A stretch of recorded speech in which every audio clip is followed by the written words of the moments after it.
Hi Mateus, and thanks for your video response. I really like your laid-back style in your video.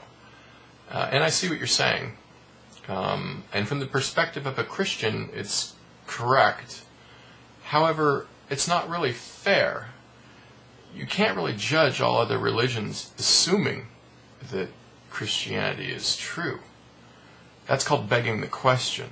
If you assume Christianity is true and that faith in Jesus is what it's all about, then nothing else will make sense, no matter what you compare against, because you're already assuming that you're correct. So it's not fair to simply assume your conclusion. You have to honestly drop all your assumptions and get back to basics. That's tough to do, but that's what my video is about.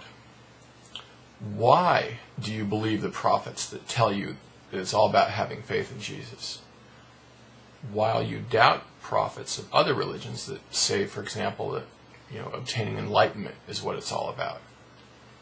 You doubt many prophets and holy texts that talk about all sorts of religious truths. Why do you doubt them? How can you doubt them while believing another set of prophets that say Jesus is the way? What do you base that belief on? What do you base the doubt of the other men on? If you were born somewhere else, you'd probably be some other religion. I could make the same sort of video that you already made that compares what you believed then against Christianity to prove Christianity false. But that wouldn't be a fair video either, would it? These are the sorts of questions that my video is asking you to honestly ask yourself.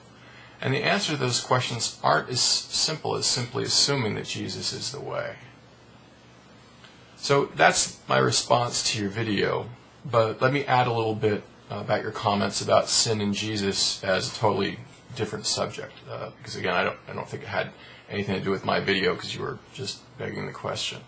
So you talked about sin tainting everything, and you gave the example of cocoa powder and milk, and how you can't add more milk to make the cocoa powder go away, and Jesus is the only thing that gets rid of the cocoa powder sin. That's the story Christianity sells. But does it make any sense?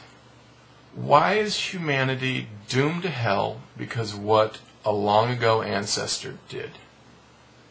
Isn't it immoral to punish somebody for something that someone else did? How can that be right?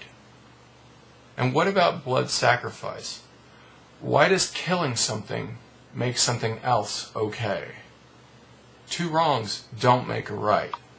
The whole notion of that is absurd. Do you think God looks down and says, "Oh, okay, they killed that innocent guy, so now I can forgive them for how I made them"? What sort of sense is it to think that God cannot forgive unless there's some sort of murder of an innocent?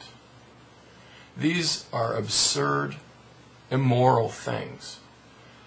Yet they're the entire basis of Christianity. Does that make sense? Think about it.